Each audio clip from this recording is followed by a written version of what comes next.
Hello guys, Assalamu alaikum. It's me, Salman Farsi, and today is a big day because it's a Eid day. Yeah, আজকে হচ্ছে পবিত্র ঈদ উল ফিতরের দিন and আজকের এই দিনে আমরা অনেক খুশি। কেন খুশি তা আর বলতে হবে না, দীর্ঘ 1 মাস সিয়াম সাধনার পরে এলো খুশির ঈদ এবং এই ঈদে আমরা আমাদের আপনজন প্রিয় মানুষদের সাথে সাধারণত সময় কাটিয়ে থাকি। তো আজকে আমি আপনাদের সাথে আমার ঈদের দিনটা শেয়ার করব। লেটস সি কী হয়েছিল, কেমন কাটলো এবং কী এক্সপিরিয়েন্স করলাম, ঈদ ডেটা কেমন গেল আমি আপনাদের সাথে শেয়ার করব। আজকের এই দিনে প্রথমত আমি নামাজ দিয়ে শুরু করেছি। ঈদের দিনে আমি আমার ফ্যামিলির সাথে একসাথে জামাতে নামাজ আদায় করি, মাঝে মধ্যে বন্ধুদের সাথেও নামাজ পড়ার প্ল্যান করে থাকি। প্রথমত কসাই মসজিদে আমি আমার বাবা এবং ভাইকে নিয়ে নামাজটা আদায় করে ফেলি। কসাই মসজিদের ইমাম একজন খুবই সম্মানিত ইমাম। নামাজ শেষে আমরা সাধারণত কবর জিয়ারত করে থাকি। তো কবর জিয়ারত শেষে আমি সোজা বাসায় চলে গেলাম একদম বিকালে। বের হয়ে প্রথমত আমার ফ্রেন্ডসদের সাথে মিট করব তিরিশ গোডাউনে আমি গেলাম এবং মারাত্মক লেভেলের ভিড় সেখানে, এবং তিরিশ গোডাউনের মুখেই বরিশাল মেট্রোপলিটন পুলিশ এর বিল্ডিংটা দারুণ আকারে লাইটিং করেছে অ্যান্ড এটাই চোখে পড়লো ফার্স্ট টাইম। অ্যান্ড দেন আমি ডাইরেক্ট চলে গেলাম একদম 30 গোডাউনের মাথায়, এবং বটগাছের ওইখানে যেতেই আমি একটা মেলা দেখতে পেলাম এবং সেই মেলাটায় ঢুকে পড়লাম। আমি অতটা এক্সপেকটেশন নিয়ে ঢুকিনি, বাট ওখানে গিয়ে আমি একটু সারপ্রাইজ হয়েছি বিকজ সাধারণত মেলাতে আমরা এইসব ধরনের বিনোদনের টুলসগুলো আমরা দেখে থাকি না। এখানে রোলার কোস্টার টাইপের একটা নৌকা যেটা আপ ডাউন করে অ্যান্ড উপরে যায় এবং নিচে আসে, একদিক থেকে ওদিকে যায় অ্যান্ড জাস্ট এটা অনেক সারপ্রাইজিং ছিল। এবং সাথে বিভিন্ন আরও কিছু সারপ্রাইজিং বিনোদনের মাধ্যম ছিল এখানে।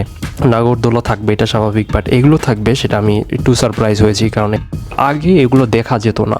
ছোটোখাটো মেলায় বা লোকাল মেলাতে এগুলো দেখা যেত না, বাট আসলে এটা চমৎকার করেছে তারা, ভালো হয়েছে। বাট আমি এটা জানি না এটা কতদিন অবধি এই মেলাটা স্টে করবে এখানে।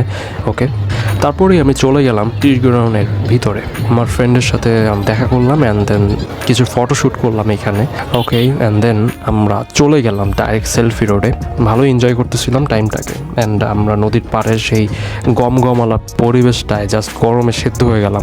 তারই মাঝে আমরা একটু আখের রসও খেলাম অ্যান্ড তারপরে আমরা চলে গেলাম সেলফি রোডে, এবং সেলফি রোডের মাথায় গিয়ে জাস্ট ভালোই লাগছিল কারণ ওইখানে ভিড় কম ছিল।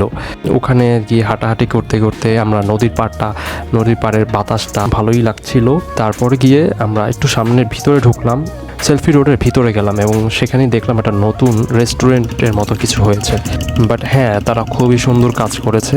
তাদের মেনুতে কী রয়েছে আপনাদেরকে দেখাচ্ছি অ্যান্ড দিস ইজ এটাই। হ্যাঁ, আপনারা আসলে এইটা ভালোভাবে এনজয় করতে পারবেন। এখানে খুব ভালো ফাস্টফুডের আইটেম রয়েছে।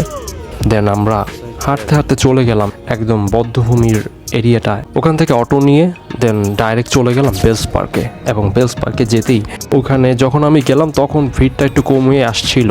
বেলস পার্কে প্রচণ্ড ভিড়ের সাথে আমরা জাস্ট গরমে সেদ্ধ হয়ে যাচ্ছিলাম। 30 গ্রাম থেকে আধা সেদ্ধ হলাম, এখানে আসে ফুল সেদ্ধ হচ্ছিলাম। লেবুর শরবত খেলাম, আমি কিছু ফটোশ্যুট করছিলাম, ওরাও ফটোশ্যুট করছিল। ওকে, তারপর আড্ডা দিলাম, আরও কিছু ফ্রেন্ড আসলো, ওদের সাথে আড্ডা দিলাম। তারপর আশেপাশের বোম টোম ফুটাচ্ছিল, আতশবাজি ফুটাচ্ছিল, ভালোই ছিল এনভায়রনমেন্টটা, অনেক ভালো লাগতেছিল। আসলে আপনারা জানেন বেলস পার্ক একটা ইমোশন। বরিশালে কম হলেও অনেক সুন্দর প্লেস আছে, তার মধ্যে বেলস পার্ক অনেক উপরে থাকবে আমার লিস্টে। তো আর কি, আর কিছুক্ষণ ঘোরাফেরা করে আমরা যে যার বাসায় চলে গেলাম অ্যান্ড দিস ইজ ইট। আজকের মতো এই ভিডিওটা এখানেই শেষ করছি। আই হোপ আপনাদের এই ভিডিওটা ভালো লেগেছে। যদি ভিডিওটা ভালো লেগে থাকে দেন প্লিজ সাপোর্ট মি। ভিডিওটা এতক্ষণ যাবত দেখার জন্য থ্যাংক ইউ সো মাচ। আল্লাহ হাফেজ।